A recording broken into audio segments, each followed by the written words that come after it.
Hello NEET student, welcome in NEET bio classes. आज हम NEET bio classes में crash course start कर रहे हैं, जिसमें हम फर्स्ट चैप्टर पढ़ेंगे स्ट्रक्चर ऑर्गेनाइजेशन इन एनिमल्स। इस चैप्टर में पढ़ेंगे कि जो एनिमल्स होते हैं वे कैसे बने होते हैं, आखिर उनकी बॉडी बनी कैसे होती है। जिस प्रकार हमारा घर ईंट, पत्थर, सीमेंट वगैरह से बना होता है, इसी प्रकार जो एनिमल्स यानी कि ह्यूमन जो बॉडी होती है, हम भी तो एक तरह के एनिमल्स होती है। तो हमारी बॉडी कैसे बनी होती है? हमारी बॉडी बनी होती है सेल से, टिश्यू से, ऑर्गन से, ऑर्गन सिस्टम से मिलकर बनी होती है। अब हम एक एक करके इन सब की डेफिनेशन पढ़ते हैं। अब जो होती है सेल्स होती है, सेल्स हमारी बॉडी की जो होती है स्मॉलेस्ट यूनिट होती है, यानी कि सेल से कोई भी छोटी ऐसी स्ट्रक्चर नहीं है जिसका एग्जिस्टेंस हो। सेल्स हमारी बॉडी की स्मॉलेस्ट यूनिट होने के साथ साथ हमारी बॉडी के जो होते हैं स्ट्रक्चरल और फंक्शनल यूनिट भी होती है। अब आप कहेंगे सेल्स की वाली डेफिनेशन तो स्ट्रक्चरल ऑर्गेनाइजेशन में दी हुई नहीं, लेकिन ये सेल्स की डेफिनेशन जो होती है सेल वाला जो चैप्टर है उसमें दी गई है, और ये वाली डेफिनेशन जो होती है कई दफे पूछी भी गई है। तो सिंपल, सेल जो होती है हमारी बॉडी की स्मॉलेस्ट यूनिट होती है, स्ट्रक्चरल और फंक्शनल यूनिट होती है, यानी कि हमारी बॉडी की काम करने वाली सबसे छोटी इकाई सेल्स होती है। जिस पर काम मकान होते हैं, मकान किससे मिलकर बना होता है? ईंट, सीमेंट वगैरह से मिलकर बनी होती है। इस वजह से जैसे ईंट होती है, ईंट से तो छोटी कोई स्ट्रक्चर ही नहीं अवेलेबल है, इसी वजह से सेल्स भी इसी तरह से यूनिट से मिलकर बनी होती है। अब हमने सेल्स की डेफिनेशन पढ़ ली। अब देखते हैं हम टिश्यू किसे कहते हैं। यानी कि एक जैसी सेल, यानी कि सिमिलर सेल्स का ग्रुप प्लस उनके बीच में जो फ्लूइड भरा रहता है, जिसे बोलते हैं इंट्रासेलुलर सब्सटेंस। इन दोनों को मिलाकर जब भी क्या करने रहता है, एक स्पेसिफिक फंक्शन करने लग जाता है, इसे हम टिश्यू कहते हैं। अब देखते हैं कि ऑर्गन किसे कहते हैं। जो हमारे जो टिश्यू होते हैं स्पेसिफिक पोर्शन और पैटर्न में अरेंज हो जाते हैं, तो अभी मैंने ऑर्गन कहते हैं। अब देखते हैं कि ऑर्गन सिस्टम किसे कहते हैं। जब दो या दो से ज्यादा organ perform common function by the interaction physical या केमिकल, यानी कि जब दो या दो से ज्यादा ऑर्गन आपस में इंटरेक्ट कर जाए, तो इंटरेक्शन फिजिकल हो या केमिकल हो, उसे हम ऑर्गन सिस्टम कहते हैं। अब हम बहुत सारे ऑर्गन सिस्टम पढ़ते हैं, हमारी बॉडी में देखने को मिलते हैं, जिसकी respiratory system, digestive system, excretory system. अब हमने सबकी एक डेफिनेशन देख ली। जैसे सेल्स होती है, सेल से क्या बनता है? टिश्यू, टिश्यू से ऑर्गन बनता है, ऑर्गन से ऑर्गन सिस्टम बनता है, ऑर्गन सिस्टम से क्या बनता है? बॉडी बनती है। वैसे जो ये वाला टॉपिक है ये एनिमल किंगडम का है, लेकिन हमने सेल्स, टिश्यू, ऑर्गन सिस्टम के बारे में यहाँ पढ़ा है, तो ये वाला पोर्शन हम यहीं पे कवर करते चलते हैं, ताकि हमारे जो सारे कॉन्सेप्ट हो एकदम बिल्कुल क्रिस्टल क्लियर हो जाए और हमारी माइंड में एकदम बिल्कुल सेट हो जाए। एनसीईआरटी में जो होते हैं एनिमल्स, जो होते हैं एनिमल्स में 4 लेवल का ऑर्गेनाइजेशन दिया हुआ है: सेल्स, टिश्यू, ऑर्गन सिस्टम। अब जो हमारा सबसे पहला जो होता है फाइलम होता है पोरीफेरा। इसमें जो ऑर्गेनाइजेशन दिया हुआ है सेलुलर दिया हुआ है, फेरा होती है। पोरीफेरा की जो बॉडी होती है वो किससे मिलकर बनी होती है? वो सेल से मिलकर बनी होती है। फिर जो हमारे नेक्स्ट फाइलम है सिलेंटेटा और टीनोफोरा। इनमें जो होते हैं टिश्यू लेवल का ऑर्गेनाइजेशन देखने को मिलता है, यानी कि जो सिलेंटेटा और टीनोफोरा की जो बॉडी होती है वो टिश्यू से मिलकर बनी होती है। फिर हमारा फाइलम आता है नेक्स्ट फाइलम प्लेटीहेल्मिन्थेस। प्लेटीहेल्मिन्थेस की जो जितने भी मेंबर्स होते हैं, इसकी बॉडी जो होती है ऑर्गन से मिलकर बनी होती है, यानी कि सेल से मिलकर बने होते हैं टिश्यू, टिश्यू से मिलकर बना होता है ऑर्गन।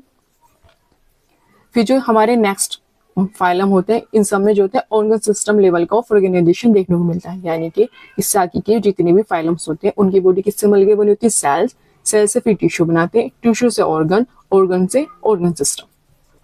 फिर जो एनसीईआरटी में है, एनसीईआरटी में प्लेटीहेल्मिन्थेस में दिया हुआ कि प्लेटीहेल्मिन्थेस में ऑर्गन प्लस ऑर्गन सिस्टम, यानी कि दोनों तरह का हमें ऑर्गेनाइजेशन देखने को मिलता है। आई होप अब आपको क्लियर हो गया होगा कि कौन से फाइलम में, यानी कि कौन से फाइलम की जो बॉडी होती है या कौन से फाइलम में कौन से लेवल का ऑर्गेनाइजेशन देखने को मिलता है। आई होप अब आपको क्लियर हो गया होगा कि कौन से फाइलम में कौन सा लेवल का ऑर्गेनाइजेशन देखने को मिलता है। हमारा सबसे पहला फाइलम है पोरीफेरा। जो पोरीफेरा में किसका कौन सा लेवल का ऑर्गेनाइजेशन देखने को मिलता है? सेलुलर। फिर हमारे नेक्स्ट फाइलम आता है सिलेंटेटा और टीनोफोरा। इनमें कौन सा देखने को मिलता है? इनमें मिलता है टिश्यू। फिर जो हमारा नेक्स्ट फाइलम आता है कौन सा होता है? प्लेटीहेल्मिन्थेस। इसमें देखने को मिलता है ऑर्गन। और इससे जितने भी बाकी के सारे फाइलम है उसमें कौन सा देखने को मिलेगा? Organ system. तो अब आपको एकदम क्रिस्टल क्लियर हो गया होगा। अब इस चैप्टर में एनसीईआरटी ने फर्स्ट पेज में लिखा है कि जो ऑर्गन्स होते हैं वो दो तरह के होते हैं। एक तो होते हैं यूनिसेलुलर ऑर्गन्स और दूसरे होते हैं मल्टीसेलुलर ऑर्गन्स। यूनि का मतलब होता है एक, सेलुलर माने सेल, ऑर्गन्स माने जीव, यानी कि वाली जीव जिनकी बॉडी किससे मिलकर बनी होती है? सिंगल सेल से मिलकर बनी होती है, उन्हें बोलते हैं यूनिसेलुलर ऑर्गन्स। मल्टी माने यानी कि बहुत सारी, सेलुलर माने सेल, ऑर्गन्स माने जीव यानी कि वाली जीव जिनकी सेल होती है कई सारी सेल से मिलकर बनी होती है, उन्हें बोलते हैं मल्टीसेलुलर ऑर्गन्स। वो एनसीईआरटी ने बताया था कि जो यूनिसेलुलर ऑर्गन्स होते हैं वो किससे मिलकर होते हैं? सिंगल सेल से मिलकर बने होते हैं। तो उनकी बॉडी में जितने भी हमारे बेसिक फंक्शन होते हैं, जैसे कि डाइजेशन हो गई, रेस्पिरेशन हो गई, रिप्रोडक्शन होते हैं, सारे क्या होंगे? वो एक ही सेल्स में होते हैं, यानी कि सारे फंक्शन एक ही सेल्स करती है। जबकि जो मल्टीसेलुलर ऑर्गन्स होते हैं इनमें जो डिफरेंट सेल का ग्रुप जो होता है वो अलग ही सारे बेसिक फंक्शन अलग अलग करती है, यानी कि एक सेल के ग्रुप में डाइजेशन हो गया, दूसरे सेल के ग्रुप में रेस्पिरेशन हो गया, किसी में एक्सक्रीशन हो गया। और हमारे जो एपिथेलियल टिश्यू होता है इसमें जो होते हैं रीजनरेशन की कैपेसिटी होती है वो कैसी होती है? वो मैक्सिमम कैपेसिटी होती है। जबकि जो हमारा न्यूरल टिश्यू होता है इसमें जो होते हैं मिनिमम या नेग्लिजिबल रीजनरेशन की कैपेसिटी होती है। यानी कि किसी वजह से अगर हमारा एपिथेलियल टिश्यू क्या हो गया, डैमेज हो गया, तो क्या हो सकती है, उसकी रिपेयरिंग जो होती है पॉसिबल्स होती है। जैसे कि हमारी स्किन होती है, स्किन देखो आपने बहुत सी दफे कट जाती है, जल जाती है, तो एकदम थोड़ी दिन के बाद क्या देखते हैं हम, 2-4 दिन के बाद वापस से हमारी स्किन बन जाती है। तो इस वजह से बोलते हैं कि जो एपिथेलियल टिश्यू होती है इसमें रीजनरेशन की यानी कि डिवीजन की जो कैपेसिटी होती है वो मैक्सिमम होती है। और एक तरह से हम देखते हैं अब न्यूरल टिश्यू में कहाँ देखने को मिलता है, हमारे ब्रेन में देखने को मिलता है। किसी वजह से हमारा ब्रेन का कुछ पार्ट या हमारे कोई न्यूरॉन डैमेज हो गए, तो एक दफे डैमेज हो जाते हैं तो बस डैमेज हो गए, उनकी वापस से रिपेयर होने की जो कैपेसिटी है बिल्कुल ना के बराबर होती है। और उनमें जो होता है डिवीजन भी पॉसिबल नहीं होती है, डिवीजन की कैपेसिटी भी बिल्कुल ना के बराबर ही होती है। एक एक करके चारों टिश्यू के बारे में पढ़ेंगे। अब हम सबसे पहले पढ़ते हैं एपिथेलियल टिश्यू। अब देखते हैं जो एपिथेलियल टिश्यू होते हैं इसमें जो होते हैं ब्लड वेसल्स नहीं होती, यानी कि जिसमें ब्लड वेसल्स नहीं पाई जाती उसे बोलते हैं एवेस्कुलर। यानी कि जो हमारा एपिथेलियल टिश्यू होता है इसको ब्लड की डायरेक्टली सप्लाई नहीं होती है, बल्कि इसमें जो होते हैं नर्व की सप्लाई होती है।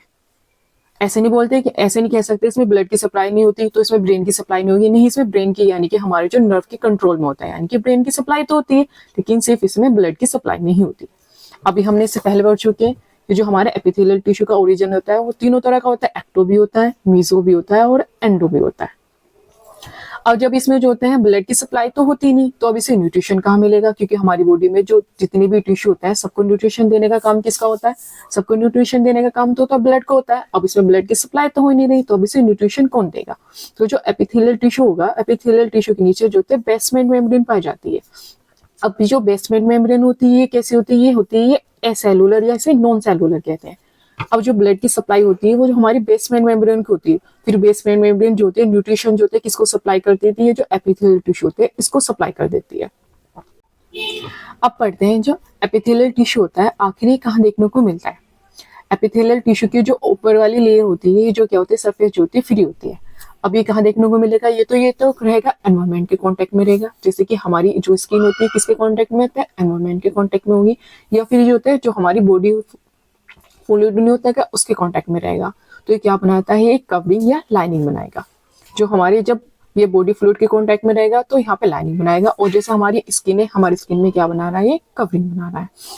अब जो एपिथेलियल टिश्यू की जो सेल्स होती है वो कैसे अरेंज होते हैं, कॉम्पैक्टली अरेंज होती है, यानी कि कैसी होती है, वो आपस में मिली मिली होती है। जब मिली मिली होती है तो उनके बीच में जो लिक्विड होता है, यानी कि सेल्स के बीच में जो टिश्यू भरा होता है जिसे हम इंट्रासेलुलर फ्लूइड कहते हैं या इंट्रासेलुलर सब्सटेंस कहेंगे, वो क्या होगा, लेस होता है, यानी कि काफी कम पाया जाता है। अब जो होता है एपिथेलियल टिश्यू आखिर काम करता है, क्या काम है, तो एपिथेलियल टिश्यू का जो काम होता है ये काम होता है प्रोटेक्शन करना, डिफ्यूजन, सिक्रीशन और फिल्ट्रेशन। और जो हमारे सिंपल एपिथेलियल होता है इसका काम होता है बॉडी कैविटी, डक्ट्स या ट्यूब्स की लाइनिंग बनाना। और जो कंपाउंड एपिथेलियम होता है, क्योंकि इसमें क्या मिली, इसमें एक से ज्यादा लेयर मिली, तो इसका मेन काम होता है, इसका मेन काम जो होता है प्रोटेक्शन करना होता है। अब जो हमारा सिंपल एपिथेलियल टिश्यू होता है ये 3 टाइप का होता है, सिंपल स्क्वेमस, सिंपल क्यूबोइडल और सिंपल कोलमनर। सिंपल स्क्वेमस में क्या होते हैं, जो सेल्स होती है स्क्वेमस शेप की होती है, क्यूबोइडल में क्यूब की शेप की होती है, और कोलमनर में ऐसे लंबी लंबी सेल्स होती है कॉलम शेप्स की। हम सिंपल स्क्वेमस एपिथेलियम के बारे में। अब जो सिंपल स्क्वेमस एपिथेलियम होती है ये क्या होती है, इसमें सिंगल लेयर होती है, यानी कि सेल्स की क्या होती है, सिंगल लेयर होती है। फिर सिंपल स्क्वेमस कहाँ पर मिलती है, सिंपल स्क्वेमस पाई जाती हमारी पाई जाएगी ब्लड वेसल्स की जो वॉल्स होती है वहां पे पाई जाएगी, एल्वोलाई की जो वॉल्स होती है वो सिंपल स्क्वेमस की बनी होती है, और जितने भी हमारे विसरल ऑर्गन होते हैं उन सबकी जो कवरिंग होती है वो सिंपल स्क्वेमस की बनी होती है। और जब ब्लड वेसल्स में हम स्क्वेमस को क्या बोलते हैं, वहां पे इसे एंडोथेलियम कहेंगे, और जब ये विसरल ऑर्गन की कवरिंग बनाएगी तो इसे हम मेसोथेलियम बोलते हैं। हमारी जो एल्वोलाई होती है और जो हमारे ब्लड वेसल्स होते हैं यहाँ पर ये क्या काम करती है, यहाँ पे डिफ्यूजन का काम करती है, यानी कि रेस्पिरेशन के समय जो एल्वोलाई से जो होती है ऑक्सीजन होती है वो ब्लड में आ जाती है, और जो CO2 होती है वो डिफ्यूज होकर किसमें चली जाती है, हमारे एल्वोलाई के पास चली जाती है। तो यहाँ पे कौन सा काम करती है, यहाँ पे डिफ्यूजन का काम करती है। अब इसका फंक्शन पढ़ते हैं हम फिल्ट्रेशन। अभी फिल्ट्रेशन का फंक्शन हमें कहाँ से देखने को मिलता है, ये देखने को मिलता है हमें किडनी में। अब जो किडनी का जो बोमन कैप्सूल बना होता है यहाँ पे क्या पढ़ते हैं हम, बोमन कैप्सूल में क्या होता है, फिल्ट्रेशन होता है। तो जो बोमन कैप्सूल की जो लेयर होती है वो किसकी बनी होती है, वो सिंपल स्क्वेमस की बनी होती है, और यहाँ पे क्या काम कर रही है, यहाँ पे ये फिल्ट्रेशन का काम कर रही है। सिंपल स्क्वेमस पढ़ लिया और इसका फंक्शन भी पढ़ लिया। सिंपल स्क्वेमस हमें कहाँ कहाँ देखने को मिली है, हमें देखने को मिली, हमें ब्लड वेसल्स में देखने को मिलती है। हमारी जितने भी विसरल्स ऑर्गन होते हैं उनकी कवरिंग बनाएगी, जहाँ पे इसे क्या बोलेंगे, हम मेसोथेलियम बोलेंगे। ब्लड वेसल्स में इसको एंडोथेलियम बोलते हैं। और हमारे एल्वोलाई की वॉल्स में देखने को मिलेगी। और फिर यहाँ तक कि हमारे जो बोमन कैप्सूल होते हैं वहाँ पे क्या काम करती है, वहाँ पे फिल्ट्रेशन का काम करती है। तो सिंपल स्क्वेमस हमारा कंप्लीट हो गया। अब बारी है सिंपल क्यूबोइडल एपिथेलियम की। अब सिंपल क्यूबोइडल एपिथेलियम होती है, इसकी सेल जो होती है क्या होती है, क्यूब शेप की होती है। अब ये दो तरह की देखने को मिलेगा, एक तो सिंपल वाला हो गया, और जब ये क्यूब वाली शेप के ऊपर क्या बनेगी, माइक्रोविलाई देखने को मिलेगा, तो इसे हम बोलेंगे ब्रश बॉर्डर क्यूबोइडल एपिथेलियम। अब ये वाली जहाँ पर क्यूबोइडल सेल जिसके ऊपर माइक्रोविलाई देखने को मिली, ये हमें देखने को मिलती है पीसीटी में, क्योंकि पीसीटी में क्या करना पड़ता है, हमें मैक्सिमम एब्जॉर्प्शन, जो जितना भी एब्जॉर्प्शन होता है वो सारा का सारा पीसीटी में होता है। तो इस वजह से हमें ज्यादा से ज्यादा एब्जॉर्प्शन करना, तो ज्यादा से ज्यादा एब्जॉर्प्शन करने के लिए हमें क्या चाहिए, सरफेस एरिया भी ज्यादा चाहिए। तो इस वजह से यहाँ पे माइक्रोविलाई देखने को मिलती है, क्योंकि माइक्रोविलाई क्या बढ़ा रही है, यहाँ पे सरफेस एरिया बढ़ा रही है। अब बाकी के जितने भी पार्ट्स हो गए लूप ऑफ हेनले के, यानी कि हमारे डीसीटी हो गए, कलेक्टिंग ट्यूबुल्स हो गए, और ये जो लूप ऑफ हेनले का चौड़ा वाला पार्ट्स होता है, वहाँ पे सब में जगह कौन से सेल्स देखने को मिले, हमें सिंपल वाली क्यूबोइडल सेल्स देखने को मिलती है। और जो लूप ऑफ हेनले का पतला वाला पार्ट्स होता है, यानी कि थिन वाला पार्ट्स होते हैं, वहाँ पे हमें स्क्यूमस देखने को मिली। तो स्क्यूमस हमें नेफ्रॉन में दो जगह देखने को मिली, एक तो नेफ्रॉन में, और जो हमारे लूप ऑफ हेनले का जो थिन वाला पार्ट्स होता है वहाँ पर। और जो हमारी जो पीसीटी होती है, पीसीटी में हमें कौन से सेल्स देखने को मिलेगी, पीसीटी में हमें देखने को मिलेगी ब्रश बॉर्डर क्यूबोइडल। और बाकी के जितने भी पार्ट्स बचे, यानी कि thick segment, loop of Henle का, पीसीटी, कलेक्टिंग ट्यूबुल, यहाँ पे हमें सिंपल क्यूबोइडल देखने को मिलती है। अब नेफ्रॉन के अलावा जो होती है हमें क्यूबोइडल कहाँ के देखने को मिली, हमारी जो टेस्टिस और ओवेरी की जो जर्मिनल एपिथेलियम होती है, यानी कि टेस्टिस में क्या बनेंगे, स्पर्म, और ओवेरी में क्या बनते हैं, हमारे एग, यानी कि ओवम बने। जो वाली सेल्स होती है वो सिंपल क्यूबोइडल की बनी होती है। इसके अलावा जो थायराइड ग्लैंड्स होती है, थायराइड ग्लैंड में जो हार्मोन बनाती है, उस जो वेसिकल्स होती है वो किसकी बनी होती है, वो क्यूबोइडल की बनी होती है। फिर इसके अलावा जो हमारी जो ग्लैंड्स होती है, ग्लैंड्स की जो छोटी वाली डक्ट्स होती है वो किसकी बनी होती है, सिंपल क्यूबोइडल की बनी होती है। अब हम ग्लैंड्स के डक्ट के बारे में पढ़े, तो अब हमने सिंपल जो ग्लैंड्स की जो हमारी छोटी वाली डक्ट्स होती है वो किसकी बनी होती है, तो सिंपल क्यूबोइडल की होगी।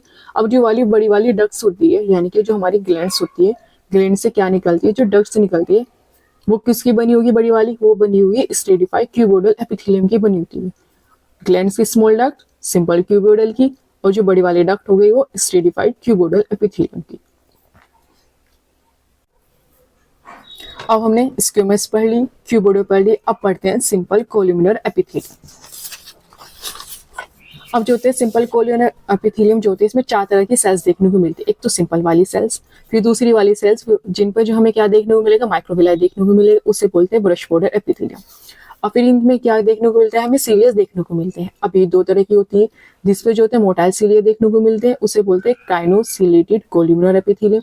और जिसमें नॉन मोटाइल सीलिया देखने को मिलते हैं उन्हें बोलते हैं स्टेरियोसिलेटेड कोल्यूमिनर एपिथेलियम।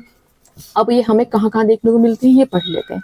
जो हमारे गैस्ट्रो इंटेस्टाइनल ट्रैक होता है, यानी कि स्टोमक, और जो इंटेस्टाइन के जो ग्लैंड्स होती है वहाँ पे देखने को मिलती है। इसके अलावा फिर स्टोमक और जो इंटेस्टाइन होता है वहाँ पे हमें सिंपल कोल्यूमिनर एपिथेलियम देखने को मिलेगी। और इंटेस्टाइन के कितने पार्ट्स होते हैं, तीन पार्ट्स होते हैं, डूडेनम, जेजुनम, इलियम।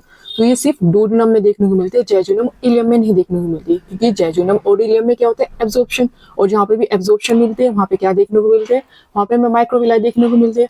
और जिन ये वाली कोल्यूमिनर एपिथेलियम जिन पे माइक्रोविलाई देखने को मिलते हैं उसे बोलते हैं ब्रश बॉर्डर कोल्यूमिनर एपिथेलियम। तो जेजुनम और इलियम में जो होते हैं हमारे ब्रश बॉर्डर एपिथेलियम देखने को मिलती है। इसके अलावा एब्जॉर्प्शन कहाँ पर होता है, एब्जॉर्प्शन होता है हमारे गोल ब्लेडर में।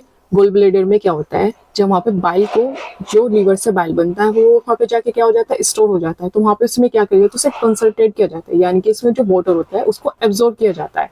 तो इस वजह से वहाँ पे भी एक तरह से एब्जॉर्प्शन हो रहा। इस वजह से ब्रश बॉर्डर हमें तीन जगह देखने को मिलते हैं, स्मॉल इंटेस्टाइन के, जेजुनम और इलियम पार्ट्स में, और गोल ब्लेडर में।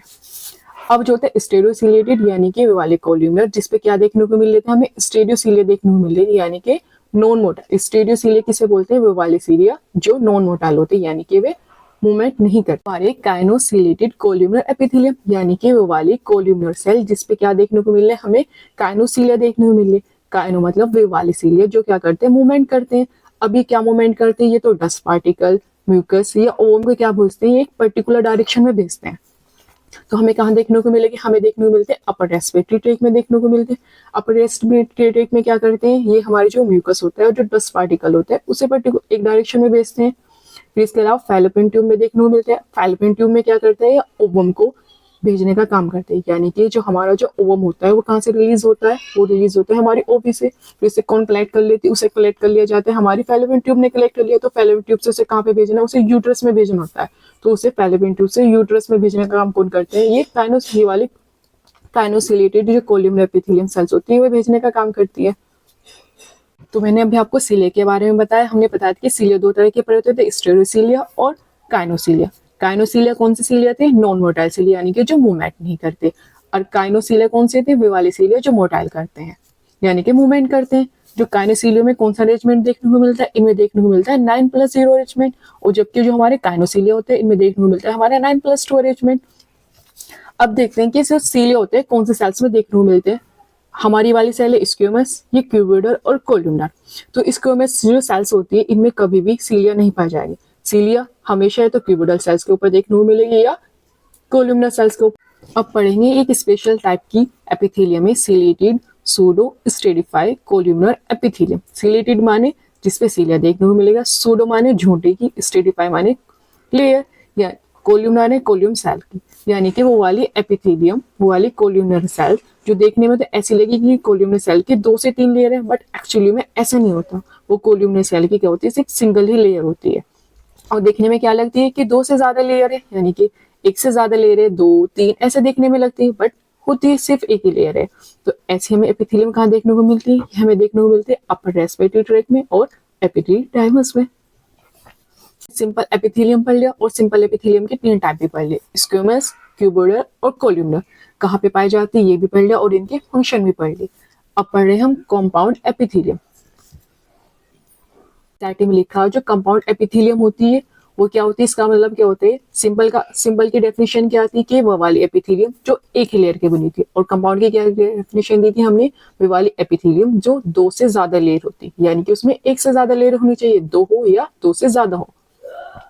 अब इनका रोल क्या होता है, इनका रोल जो होता है मेनली इनका रोल जो होता है प्रोटेक्शन करना होता है। अब प्रोटेक्शन किससे करिए, तो तुम्हें किसी केमिकल से कर सकती है या हमें मैकेनिकल स्टेट से हमें प्रोटेक्शन दे सकती है। अब एनसीईआरटी में वाला पॉइंट बता रहा है कि जो हमारी कंपाउंड एपिथेलियम होती है इनका जो होता है सिक्रेशन और एब्जॉर्प्शन में क्या होता है, लिमिटेड रोल होता है। जबकि हमारी जो होती है सिंपल क्यूबिडल और सिंपल कोल्यूमनर थी, उनका मेन रोल था सिक्रेशन और एब्जॉर्प्शन करना। और सिंपल स्क्यूमस का मेन फंक्शन था हमारा फिल्ट्रेशन और क्या करना था, डिफ्यूजन करना। और बल्कि इनका जो होता है रोल जो होता है सिक्रेशन और एब्जॉर्प्शन में क्या लिमिटेड है, इनका मेन रोल क्या हो गया, प्रोटेक्शन करना हो गया। अब हमें 3 तरह की देखने को मिलेगी, जैसे हमें सिंपल 3 तरह की देखने को मिली थी, simple स्क्यूमस epithelium, simple cuboidal epithelium और सिंपल कोल्यूमनर एपिथेलियम। ये ऐसे ही हमें 3 तरह की देखने को मिलेगी, Stratify स्क्यूमस epithelium, Stratify cuboidal epithelium, Stratify columnar epithelium. अब पहले मैंने आपको बता दिया था कि स्ट्रेटिफाई जो क्यूबिडल एपिथेलियम होती है वो कहाँ देखने को मिलती है, हमारी जो ग्लैंड्स होती है, ग्लैंड्स की लास्ट डक्ट में देखने को मिलती है। मैंने आपको पहले देखकर बताया था कि जो हमारी स्ट्रेटिफाई क्यूबिडल एपिथेलियम जो होती है, जो हमारी जो ग्लैंड्स होती है उनकी लास्ट डक्ट में देखने को मिलती है। स्मॉल डक्ट में सिंपल क्यूबिडल, और जो हमारी जो लार्ज डक्ट्स थी उसमें क्या देखने को मिलती है, लार्ज मतलब कि जो बड़ी वाली डक्ट्स थी उसमें देखने को मिलती है हमें स्ट्रेटिफाई क्यूबिडल एपिथेलियम। अब बारी स्ट्रेटिफाई कोल्यूमनर एपिथेलियम की, तो हमें कहाँ देखने को मिलती है, यहाँ देखने को मिलती है हमारी जो कंजक्टाइवा ऑफ आइरिस, यानी कि जो आंख में जो आइरिस लेयर होती है उसकी कंजक्टाइवा जो होती है वो आइरिस की बनी होती है। और इसके अलावा कहाँ देखने को मिलती है, हमें एनल के लाइन में देखने को मिलती है। तो हमने दोनों पढ़ लिया, क्यूबिडल का भी फंक्शन पढ़ लिया और कोल्यूमनर का। अब बारी स्ट्रेटिफाई स्क्यूमस एपिथेलियम की, अब इसे पढ़ते हैं। जो हमारी जो होते हैं और स्ट्रेटिफाई स्क्यूमस एपिथेलियम होती है 2 तरह की होती है, तो स्ट्रेचेबल और ये दूसरा हो गया नॉन स्ट्रेचेबल। स्ट्रेचेबल का मतलब जो ऐसे करने पर जो थोड़ी सी खिंच जाती है, और नॉन स्ट्रेचेबल जो खिंचती नहीं है। अब ये इसे हम क्या बोलते हैं, स्ट्रेचेबल को हम यूरोथेलियम भी बोलते हैं। अब इसे यूरोथेलियम क्या कहते हैं, ये आपको इसके एग्जाम्पल से क्लियर हो जाएगा। स्ट्रेचेबल एपिथेलियम में देखने को मिलती है यूरिनरी ब्लैडर में, यूरेटर में, पेल्विस में और प्रोक्सिमल ऑफ यूरिथ्रा। अब यूरिनरी ब्लैडर में क्या काम होता है? यूरिनरी ब्लैडर में जब यूरिन आके इकट्ठा होता है तो पहले तो वो छोटा सा होता है, ऐसा होता है, मान लो इतना साइज हो गया, फिर जैसे उसमें यूरिन आके इकट्ठा हो जाएगा तो थोड़े ऐसे करके उसका साइज बढ़ता जाता है, यानी कि वहाँ पे थोड़ा सा स्ट्रेच हो रहा है ना, तो वहाँ पे देखने को मिलते हैं। इसी वजह से जब यूरिनरी ब्लैडर, जो हमारे यूरेटर होते हैं, यूरेटर का काम होता है जो हमारे किडनी में यूरिन बना उसको वापस किस में लाके इकट्ठा करना, यूरिनरी ब्लैडर में लाके इकट्ठा करना। तो यूरिनरी ब्लैडर में जब यूरिन आता है तो देखा होगा जब तुम किसी पाइप चलता है, पाइप में जो पानी होता है काफी ज्यादा प्रेशर के साथ आता है ना, तो थोड़ा सा ऐसे स्ट्रेच हो जाता है। ये भी जब इसमें किडनी से यूरिनरी ब्लैडर में यूरिन आता है तो थोड़े से ऐसे स्ट्रेच हो जाते हैं, तो इस वजह से यहाँ पे देखने को मिलते हैं। इसके अलावा जो किडनी का जो कौन सा वाला रीजन होता है, पेल्विस, ये वाला किडनी में जो पेल्विस वाला रीजन होता है वहां पे देखने को मिलता है। और जो हमारा यूरेथ्रा होता है, यूरेथ्रा के कौन से पार्ट्स में देखने मिलता है? प्रोक्सिमल यूरेथ्रा में। अब बारी आई नॉन स्ट्रेचेबल की। नॉन स्ट्रेचेबल यानी कि जो ऐसे जब उसमें कुछ स्टोरेज करेंगे तो वो वापस से खिंचती नहीं है, तो उसे बोलते हैं हम नॉन स्ट्रेचेबल। तो नॉन स्ट्रेचेबल भी ये दो टाइप के हुए, एक तो ये क्रेटिनाइज हो गया, दूसरे कहेंगे नॉन क्रेटिनाइज। क्रेटिनाइज उसे बोलेंगे यानी कि जब इसके अपर लेयर पे किसका डिपोजिशन हो जाए, इसकी अपर लेयर पर जो होते हैं क्रेटिन का डिपोजिशन हो जाता है, तो इसकी वजह से क्या हो जाती है? डेड हो जाती है। अपर लेयर क्या हो गई? डेड हो गई। किसकी वजह से? क्रेटिन के डिपोजिशन की वजह से। अब हमारे में जो होते हैं वो वाली एपिथेलियम जो डेड है, कहाँ कहाँ देखने को मिलते हैं? हमारे हो गए हेयर्स हो गए, नेल्स हो गए और स्किन। अब हो गए नॉन क्रेटिनाइज, कहाँ देखने को मिलेगी? ये देखने को मिलते हैं हमें कॉर्निया में। हमारी जो आइज होती है, आइज की जो कॉर्निया होती है वो हमारी नॉन क्रेटिनाइज स्ट्रेटिफाइड स्क्वेमस एपिथेलियम की बनी होती है। एनल कैनाल में, वेजाइना में, ओरल कैविटी में, फेरिंक्स में और ओएसोफेगस में। और यहाँ पे क्या काम करती है? यहाँ पे काम करती है, इसका मेन फंक्शन है हमारे प्रोटेक्शन करना। अब क्या होता है? ग्लैंडुलर एपिथेलियम किसे कहते हैं? जब क्यूबोइडल कोल्यूमिनर सेल क्या हो जाए? स्पेशलाइज्ड हो जाए, और स्पेशलाइज्ड हो गए क्या करने लग जाए? सिक्रेशन करने लग जाए, तो तब उसे हम कॉल्ड केसी की, इसका मतलब है कॉल्ड, मतलब कि कहते हैं उसे हम ग्लैंडुलर एपिथेलियम कहते हैं। कभी भी ग्लैंडुलर एपिथेलियम जो होते हैं इसके में सेल नहीं बनाएगी, हमेशा ये क्यूबोइडल या कोल्यूमिनर सेल ही बनाती है। जो हमारा ग्लैंडुलर एपिथेलियम होता है इसे हमने दो बेसिस पर डिवाइड किया है। एक बेसिस पर डिवाइड किया है हमने सेल्स के बेस पर, दूसरे बेसिस से डिवाइड किया है हमने डक्ट के बेस पर। अब जो सेल्स के बेस पर जो होता है हमारा, और ग्लैंडुलर एपिथेलियम में दो टाइप का होता है, यूनिसेलुलर और मल्टीसेलुलर। अब हो गया इसका एग्जांपल, यूनिसेलुलर का मतलब वे वाली ग्लैंड्स जो सिर्फ एक सिंगल सेल्स की बनी हुई है, मल्टीसेलुलर का मतलब वे वाली ग्लैंड्स जो एक से ज्यादा सेल्स की बनी हुई है। अब इनके एग्जांपल याद करना बहुत ज्यादा टफ है, भूल जाएंगे क्या, तो सिंपल इसका याद करने का एक ही तरीका है, हम यूनिसेलुलर के एग्जांपल याद कर ले। क्योंकि जो यूनिसेलुलर ग्लैंड्स होते हैं सिर्फ दो ही है, एक तो होगी म्यूकस वाली और एक होगी पेनेज सेल्स। अब ये जो म्यूकस सेल, जो हमारी म्यूकस केनाल सेल होती है जिनको हम ग्लोबुलेट सेल्स भी कहते हैं, ये क्या सिक्रीट करती है? सिक्रीट करती है म्यूकस। और जो पेनेज सेल्स होती है ये क्या सिक्रीट करती है? ये सिक्रीट करती है एंटीबैक्टीरियल, जिसे क्या बोलते हैं हम? लाइसोजाइम। अब बाकी के इसके अलावा जितनी भी ग्लैंड्स बनी सारी की सारी, चाहे कोई सी ग्लैंड्स हो, तो सारी की सारी क्या हो गई? मल्टीसेलुलर। सिर्फ यूनिसेलुलर में दो गई, एक तो हमारी ग्लोबुलेट सेल्स हो गई और दूसरी हो गई हमारी पेनेज सेल। और इसके अलावा जितनी भी है सारी की सारी हम मल्टीसेलुलर में काउंट करेंगे। अब करते हैं हम डक्ट के बेस पर ग्लैंड्स को डिवाइड। तो डक्ट के बेस पर जो हमारी ग्लैंड्स होती है तीन तरह की होती है, एक्सोक्राइन, एंडोक्राइन और हेटेरोक्राइन। एक्सोक्राइन वे वाली होती है जिसमें डक्ट्स पाई जाती है, एंडोक्राइन जिसमें डक्ट्स नहीं पाई जाती है, हेटेरोक्राइन उन्हें बोलते हैं जो एक्सो और एंडो दोनों तरह की होगी। अब ये डक्ट्स क्या चीज होती है? मानो हमारी ग्लैंड्स हो गई और हमें इनके ग्लैंड्स में जो भी सिक्रेशन निकल रहा है, यानी कि हमारे टारगेट ऑर्गन है इस वाले पे हमें सिक्रेशन पहुंचाना, तो इस वाले ग्लैंड से इन टारगेट ऑर्गन के पास जो इनकी सिक्रेशन लेके जाती है वो डक्ट्स लेके जाती है। डक्ट्स मतलब एक पाइप लाइक स्ट्रक्चर होती है जो ग्लैंड से सिक्रेशन किसके पास लेके जाती है? हमारे टारगेट ऑर्गन के पास लेके जाती है। अब एंडोक्राइन ग्लैंड्स क्या हो गई? अब हमारी ग्लैंड्स हो गई, इनसे सिक्रेशन निकल रहा और हमारे टारगेट ऑर्गन है, यानी कि वाले जो इनसे जो भी सिक्रेशन निकल रहा ये किसके पास पहुंचाना? हमें यहाँ पे पहुंचाना। तो अब ये किसके थ्रू जाता है? ये इसके थ्रू, यहाँ तो क्या हमें लेके जाती है? डक्ट्स लेके जाती है, यानी कि एक पाइप लेके जा रहा था। और यहाँ पे तो कुछ ऐसे नहीं, तो यहाँ पे सिक्रेशन कौन लेके जाता है? यहाँ पे ब्लड लेके जाता है। ये क्या करती है? ग्लैंड जो भी अपना सिक्रेशन निकलता है इस सिक्रेशन को किसमें डाल देती है? ब्लड में डाल देती है। और जो ब्लड होता है अब इस सिक्रेशन को किसके पास लेके जाता है? जिस भी ऑर्गन के पास हमें पहुंचाना होता है उस ऑर्गन के पास ये पहुंचाता है। तो यहाँ पे जो ग्लैंड्स का सिक्रेशन कौन लेके जा रही थी? डक्ट्स लेके जा रही थी। और इसमें डक्ट्स में लेके जाके कौन जाता है? इनमें ब्लड लेके जाता है। और एक्सोक्राइन में तो मिक्स दोनों देखने को मिलती है। अब वो क्या हो गया? एंडोक्राइन के ग्लैंड के जो भी होती है हमारी जो एंडोक्राइन्स होती है, इसके एग्जाम्पल याद करने का सिंपल तरीका, वे वाली ग्लैंड्स जिनसे क्या निकलते हैं, हार्मोन्स निकलते हैं। सारी की सारी क्या होती है, एंडोक्राइंस होती है। अब हीटरो को याद कर लेते हैं। अब हीटरो के हम पढ़ेंगे, हम हमारी जो ओवेरी होती है, टेस्टिस होती है और पेनक्रियास, यानी कि हमारे पास 3 ग्लैंड्स है, ओवेरी, टेस्टिस और पेनक्रियास। अब ओवेरी का जो एक्सो वाला पार्ट्स होता है, यानी कि जो इसका एक्सोक्राइन वाले पोर्शन है, तो उससे क्या निकलता है, उससे निकलता है ओवम या एग। अब जो एंडोक्राइन वाले पार्ट्स होते हैं, इससे निकलते हैं हमारे जो हार्मोन। कौन से हार्मोन, फीमेल वाले। अब फीमेल हार्मोन कौन कौन से होते हैं, एस्ट्रोजन और जो प्रोजेस्टेरोन होते हैं। यानी कि जो फीमेल वाले जो हार्मोन होते हैं, मेनली 2 ही हार्मोन होते हैं, एस्ट्रोजन और प्रोजेस्टेरोन। तो वो किससे निकलते हैं, वो इसके एंडोक्राइन वाले पोर्शन से आते हैं। ऐसा नहीं कि हमारे जो फीमेल हार्मोन होते हैं सिर्फ एस्ट्रोजन और प्रोजेस्टेरोन नहीं, एस्ट्रोजन भी है, प्रोस्ट्रोजन भी है, HPL भी है, HCG भी है और रिलैक्सिन है। लेकिन मेनली 2 होते हैं, एस्ट्रोजन और प्रोजेस्टेरोन। इस वजह से सिर्फ मैंने 2 ही लिखे हैं। अब बारी आई टेस्टिस की। टेस्टिस का जो एक्सोक्राइन पोर्शन होता है, इससे क्या निकलता है, इससे स्पर्म निकलता है। और जो एंडोक्राइन पोर्शन होता है, इससे निकलता है एंड्रोजन, या जिसको बोलते हैं हम टेस्टिकुलर हार्मोन भी बोलते हैं, यानी कि टेस्टोस्टेरोन। फिर दूसरा होता है जो हमारी पेनक्रियास होती है। पेनक्रियास का जो एक्सोक्राइन वाला पार्ट्स होता है, उससे क्या निकलता है, उससे पेनक्रियाटिक जूस निकलता है। और जो एंडोक्राइन वाले पार्ट्स होते हैं, उससे निकलता है हार्मोन। बड़ा ही फेमस हार्मोन है, आपने पढ़ा होगा, इंसुलिन। और जितनी भी बाकी हुई बची ग्लैंड्स, यानी कि हार्मोन वाला और इन ओवेरी, टेस्टिस, पेनक्रियास के अलावा सारी की सारी ग्लैंड्स कौन सी हो गई, एक्सोक्राइन हो गई। अब सबके एग्जांपल याद हो गए। एक बार फिर से आपको रिवाइज करा दूं। यूनिसेलुलर जो एक सेल्स के मिलकर बनी होती है, इसके एग्जांपल थे म्यूकस वाली सेल्स, यानी कि जो म्यूकस रिलीज करेगी, और एक पेनस सेल।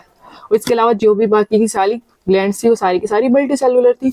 एंडोक्राइन के एग्जांपल हो गए जितनी भी हार्मोन रिलीज करेगी। हेटेरो के हो गए हमारी ओवेरी, टेस्टिस और पेनक्रियास। और बाकी की सारी ग्लैंड्स कौन हो गई, हमारी एक्सोक्राइन हो गई। अब हमारा यहाँ पे जो होता है एपिथेलियल टिश्यू कंप्लीट हो गया। अब हम जो नेक्स्ट टिश्यू है वो पढ़ते हैं हम कनेक्टिव टिश्यू। कनेक्टिव टिश्यू होता है, ये हमारी बॉडी में जो होता है मोस्ट अबेंडेंट होता है। मोस्ट अबेंडेंट का मतलब सबसे ज्यादा पाए जाने वाला। वाइडली डिस्ट्रीब्यूट मतलब कि हर जगह देखने को मिलता है, यानी कि सब जगह देखने को मिलेगा। सबसे ज्यादा होता है, जो सबसे ज्यादा होता है ऑफकोर्स वो सब जगह देखने को मिलेगा। इसका फिर फंक्शन क्या होता है, इसका फंक्शन होता है लिंकिंग एंड सपोर्टिंग। यानी कि लिंक का मतलब 2 चीजों को ऐड करना और उसे फिर दूसरा क्या करना, उन्हें सपोर्ट करना, किसे, दूसरे टिश्यू को या ऑर्गन को। अब पढ़ते हैं जो हमारा जो कनेक्टिव टिश्यू होता है। कनेक्टिव टिश्यू में 3 चीजें देखने को मिलती है, मैट्रिक्स, फाइबर और सेल्स।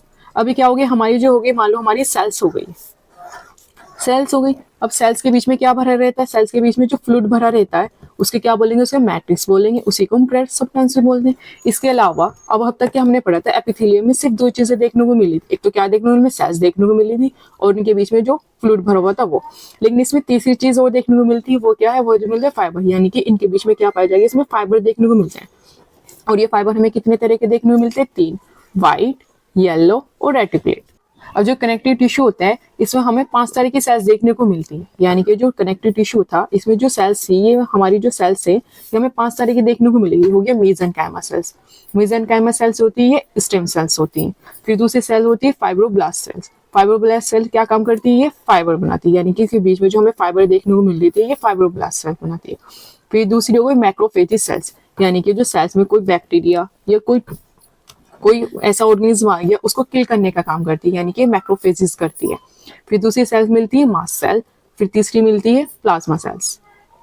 मास्ट सेल से क्या रिलीज होता है, heparin, histamine, serotonin. Connective tissue किसे कहते हैं, और फिर कनेक्टिव टिश्यू किस किस से मिलकर बना होता है। अब पढ़ते हैं हम कनेक्टिव टिश्यू के टाइप। जो कनेक्टिव टिश्यू होता है वो 2 टाइप का होता है, कनेक्टिव टिश्यू प्रॉपर और कनेक्टिव टिश्यू स्पेशलाइज्ड। अब जो होता है, जो कनेक्टिव टिश्यू प्रॉपर होता है, ये 2 तरह का होता है, लूज कनेक्टिव टिश्यू और डेंस कनेक्टिव टिश्यू। जो लूज कनेक्टिव टिश्यू होता है उसमें फाइबर क्या पाए जाते हैं, उसमें कम फाइबर होते हैं, और जो मैट्रिक्स होता है वो ज्यादा पाया जाता है। जब फाइबर कम मिलेंगे और मैट्रिक्स ज्यादा मिलेगा तो कैसा होता है, वो लूज होता है। तो ये 2 तरह का होता है, ये होता है एरुलर और एडिपोज। अब वो क्या नाम से ही क्लियर है, एलुलर। एलुलर का मतलब होता है एयर, यानी मतलब कि जहाँ पे भी एयर का मतलब हो गया, जहाँ पे भी एयर कहाँ देखने को मिलती है, जहाँ पे स्पेस होती है वहां पे एयर देखने को मिलती है ना। ऐसे ही एरुलर कनेक्टिव टिश्यू वहां देखने को मिलेगा जहां जहां स्पेस होगा, यानी कि जहां हमारी बॉडी में जहां स्पेस देखने को मिलेगा, उस स्पेस को भरने के लिए कौन सा टिश्यू मिलता है, एरुलर कनेक्टिव टिश्यू। अब जो एडिपोज होता है, एडिपोज का काम होता है स्टोर करना, और क्या स्टोर करता है, ये फैट स्टोर करता है। यानी कि हमारी बॉडी में जितने भी ज्यादा एक्सेसिव न्यूट्रिएंट्स होते हैं, यानी कि जो सेल के यूज के बाद बच जाते हैं, वो किस में कन्वर्ट कर लेते हैं, वो फैट में कन्वर्ट करके और एडिपोज टिश्यू में स्टोर कर लिए जाते हैं। और ये कहाँ पे मिलता है, ये हमें जो हमारी जो स्किन नहीं होती है, स्किन के नीचे देखने को मिलता है एडिपोज टिश्यू। आपने देखा होगा जो स्किन के नीचे एक फैट की लेयर पाई जाती है ना, जो फैट की लेयर होते हैं वो एडिपोज टिश्यू की ही होती है। अब बारी डेंस कनेक्टिव टिश्यू की। अब हमने लूज किए पढ़ा था फाइबर कम, तो इसमें क्या मिलेंगे, इसमें फाइबर ज्यादा देखने को मिलेंगे। इसमें क्या था, मैट्रिक्स का ज्यादा था, तो इसमें क्या देखने को मिलेगा, मैट्रिक्स ज्यादा देखने को मिलेगा। और इसमें फाइबर ज्यादा है, इस वजह से क्या इसे बोलते हैं डेंस कनेक्टिव टिश्यू।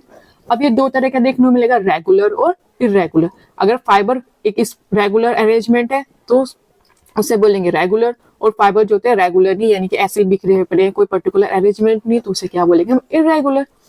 अब जो हमारा रेगुलर जो होता है ये भी दो टाइप का होता है, टेंडोन और लिगामेंट, दो जगह देखने को मिलेगा। अब हमें टेंडोन कहाँ देखने को मिलता है, टेंडोन का काम होता है बोन को मसल से कनेक्ट करना, और लिगामेंट का काम होता है बोन को बोन से कनेक्ट करना। ये क्वेश्चन पूछा भी गया था, नीट में पूछा गया है कि टेंडोन का क्या काम होता है। टेंडोन का मतलब होता है बोन को मसल से करना। अब हमें यहाँ तो याद रहता है, लेकिन एग्जाम में हम भूल जाते हैं कि टेंडोन बोन को मसल से कर रहे थे या बोन को बोन से कर रहे थे। तो सिंपल ध्यान रखना, टेंडोन का मतलब होता है टंडे, टंडे को किससे जोड़ते हैं, यानी कि हम हड्डियों को किससे जोड़ते हैं, मसल से। और जो लिगामेंट्स होते हैं धागे धागे जैसे, तो हम किसको जोड़ते हैं, बोन को बोन से जोड़ देते हैं, सिंपल के लिए। अब बारी है इरेगुलर की। जो हमारे पास इरेगुलर टिश्यू होता है दो टाइप का होता है, व्हाइट और येलो। अब येलो का ध्यान रखिए, चित्रों भी हमारे जो लंग्स होते हैं, लंग्स में क्या मिलता है हमें, येलो इरेगुलर टिश्यू देखने को मिलेगा, कनेक्टिव टिश्यू देखने को मिलता है। अब हमारे जो होता है व्हाइट इरेगुलर कनेक्टिव टिश्यू हमें कहाँ देखने को मिलेगा, ये देखने को मिलेगा पेरी ओस्टियम। पेरी का मतलब होता है चारों ओर, ओस्टियम माने बोन के, ओस्टियो बोन के लिए वर्ड यूज होता है। तो पेरी मतलब के चारों ओर, ओस्टियो माने बोन के, यानी कि बोन के चारों ओर की जो लेयर होती है वो किसके देखने को मिलेगी, वो व्हाइट इरेगुलर कनेक्टिव टिश्यू की बनी होती है। पेरी का मतलब चारों ओर, कार्डियम माने हट के, यानी कि जो हट के चारों तरफ की जो लेयर होती है वो इस व्हाइट इरेगुलर की बनी होती है। फिर हो गया जो हमारे जो ग्लेसन कैप्सूल होता है, ग्लेसन कैप्सूल जो किसका बना होता है, जो ग्लेसन कैप्सूल कहाँ देखने को मिलता है, हमें लीवर के चारों तरफ कवरिंग देखने को मिलती है। जो हमारे जो ग्लेसन कैप्सूल होता है वो भी किसका बना होता है, वो भी व्हाइट इरेगुलर टिश्यू का बना होता है। अब ये बच गया पेरिकॉन्ड्रियन। पेरी का मतलब चारों ओर, कॉन्ड्रियो वर्ड जो होता है ये कार्टिलेज की वजह, कार्टिलेज के लिए यूज होता है, यानी कि जो कार्टिलेज के चारों तरफ लेयर देखने को मिलेगी वो भी व्हाइट इरेगुलर की बनी होती है। डर्मिस ऑफ स्किन, यानी कि जो स्किन के नीचे पाया जाता है। हमारी जो स्किन होती है ये तो हमारी होगी स्ट्रेटिफाइड स्क्वेमस एपिथेलियम हो गई, और वो भी केराटिनाइज वाली। तो ये वाली इसके नीचे जो लेयर मिलती है वो हमारी किससे बनी होगी, वो व्हाइट इरेगुलर टिश्यू की बनी होती है। अब हो गया स्पेशलाइज्ड कनेक्टिव टिश्यू जो होता है दो टाइप का होता है, एक तो क्या देखने को मिलता है, स्केलेटल देखने को मिलता है, एक देखने को मिलता है फ्लूइड वाला। जो फ्लूइड कनेक्टिव टिश्यू होता है वो क्या होता है हमारा, ब्लड और कार्टिलेज। और जो हमारे स्केलेटल, यानी कि स्केलेटल का मतलब स्केलेटल सिस्टम में क्या देखने को मिलता है हमें, कार्टिलेज और बोन ही तो पढ़ते हैं, तो बस कार्टिलेज और बोन। अब बारी है फ्लूइड की। फ्लूइड जो हमारा फ्लूइड कनेक्टिव टिश्यू में क्या पढ़ा हमने ब्लड। तो ब्लड अब तक के हमने पढ़ा जितने भी हमारे कनेक्टिव टिश्यू थे उसमें तीन चीजें देखने को मिली थी, मैट्रिक्स, फाइबर और सेल्स।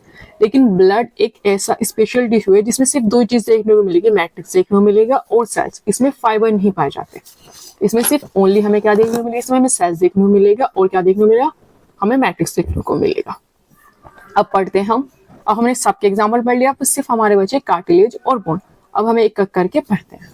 जो कार्टिलेज होता है कैसा होता है, एवेस्कुलर होता है। फिर इसके चारों तरफ जो लेयर देखने को मिलते हैं, कार्टिलेज के चारों तरफ देखने को लेयर देखने को मिलती है, उससे बोलते हैं पेरिकॉन्ड्रियम। पेरी में चारों तरफ, कॉन्ड्रियम माने कार्टिलेज की, यानी कि कार्टिलेज के चारों तरफ की जो लेयर होती है उसे बोलते हैं पेरिकॉन्ड्रियम। ये किसकी बनी होती है, ये बनी होती है व्हाइट इरेगुलर कनेक्टिव टिश्यू की बनी होती है। और यही क्या होती है, ये वाली लेयर कैसी होती है, इसी में ब्लड वेसल्स पाई जाती है, यानी कि सिर्फ यही लेयर होती है जिसमें ब्लड की सप्लाई होती है, वस्कुलर होती है। बाकी के जो उसका अंदर वाला पोर्शन होता है ये सारे का सारा कैसा होता है, एवस्कुलर होता है। अब इसके चारों तरफ पेरिकॉन्ड्रियम के अंदर कौन सी लेयर देखने को मिली, हमें मिलेगी कॉन्ड्रोब्लास्ट। कॉन्ड्रो माने कार्टिलेज की, ब्लास्ट माने बनाने वाली, कौन से सेल्स को बनाने वाली, यानी कि कॉन्ड्रोसाइट्स को बनाने वाली सेल्स। अब जो कॉन्ड्रोसाइट होती है इसकी कार्टिलेज की मेन सेल्स होती है। और ये एक लैक्यूना में क्या देखने को मिलती है, एक या एक से ज्यादा देखने को मिलती है, यानी कि जो लैक्यूना होता है इसमें दो या दो से ज्यादा देखने को मिलती है, जबकि ऐसा बोन में नहीं होता। बोन में क्या होता है, सिर्फ एक लैक्यूना में एक ही देखने को मिलती है। और कार्टिलेज में क्या डिफरेंस है, एक लैक्यूना में ये एक से ज्यादा देखने को मिलती है। अब ऐसे कार्टिलेज में भी तीनों चीजें देखने को मिलती है, मैट्रिक्स भी देखने को मिलता है, इसमें सेल्स भी देखने को मिलता है और फाइबर भी देखने को मिलते हैं। ये हमारी सेल्स हो गई, इसके अंदर ये मैट्रिक्स हो गई और ये क्या हो गई, हमारे फाइबर। इसमें तीनों चीजें देखने को मिलती है।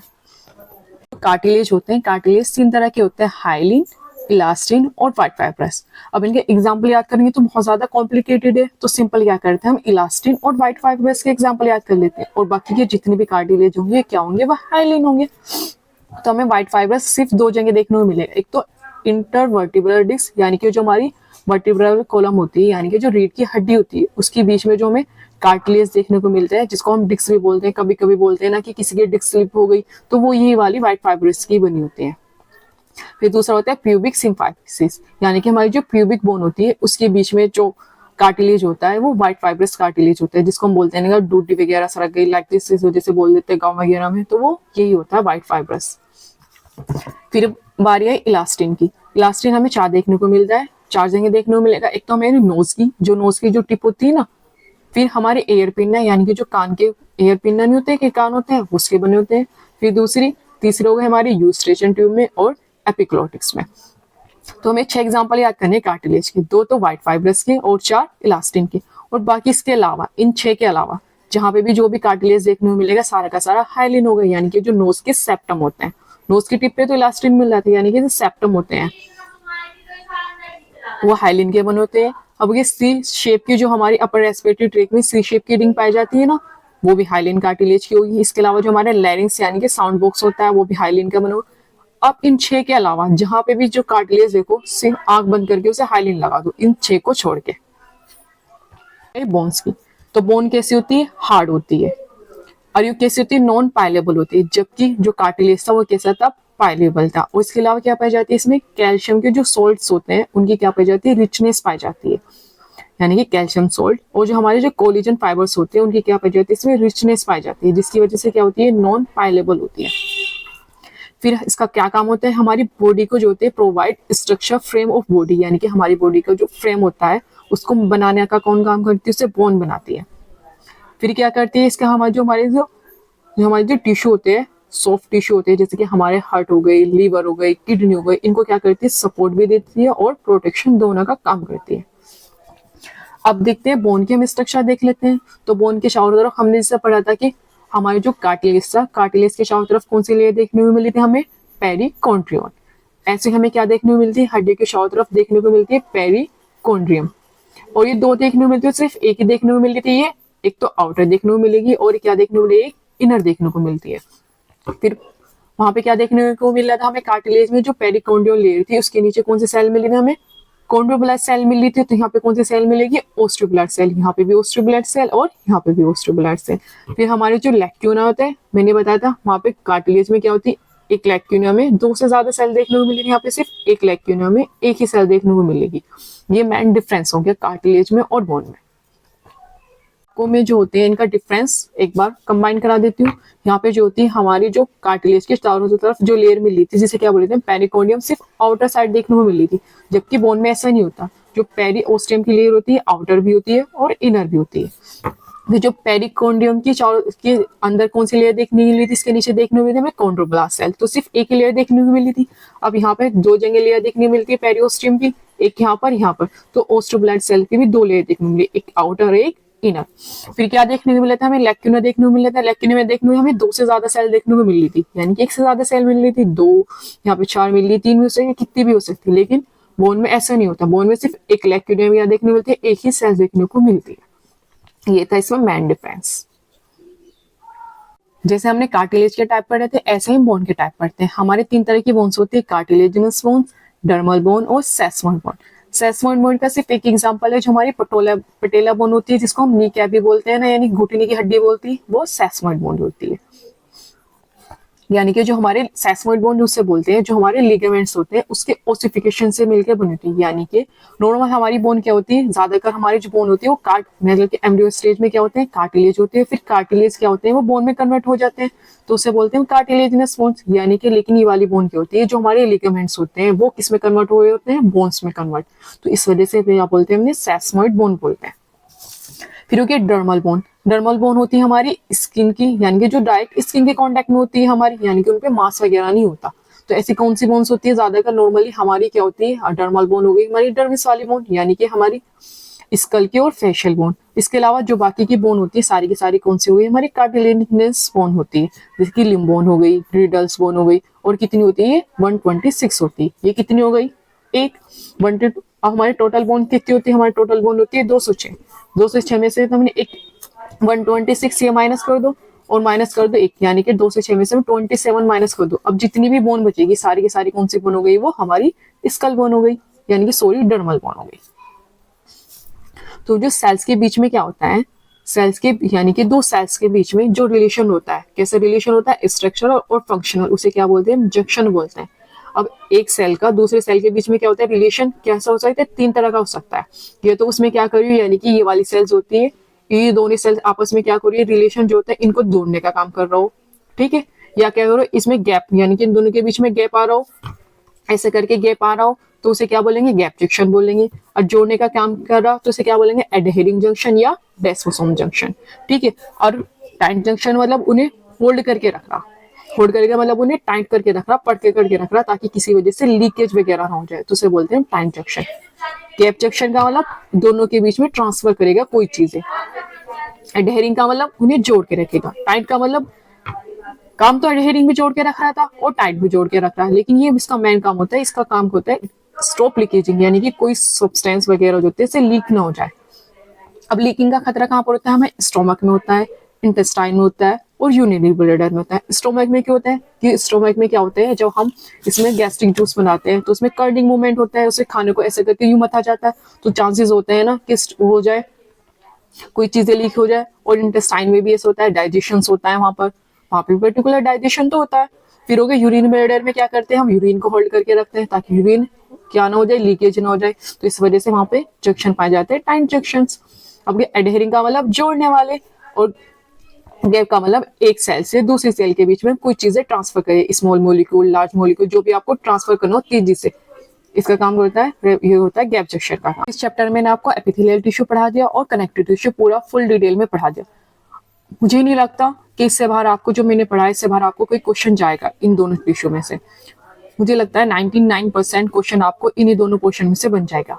अब बाकी के जो मैंने पढ़ा है इसी में से बन जाएगा। अब जो बचा हमारा मस्कुलर और न्यूरल टिश्यू, अगर मैं आपको यहीं पे पढ़ाऊंगी तो हमारे जो लेक्चर होते हैं वो क्या हो जाएगा, क्रैश कोर्स है, वो क्रैश कोर्स के लेक्चर जो होते हैं बहुत ज्यादा लंबा हो जाएगा।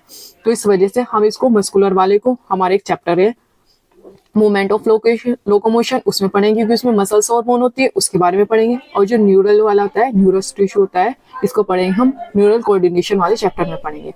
तो हमारे चैप्टर जो होते हैं टिश्यू वाला पोर्शन जो होता है ये पूरा कंप्लीट कवर हो गया। मिलते हैं नेक्स्ट लेक्चर में। आपको ये बहुत अच्छे से समझ में आया हो या कोई भी दिक्कत हो आप कमेंट करके पूछ सकते हैं। Thank you so much for listening carefully.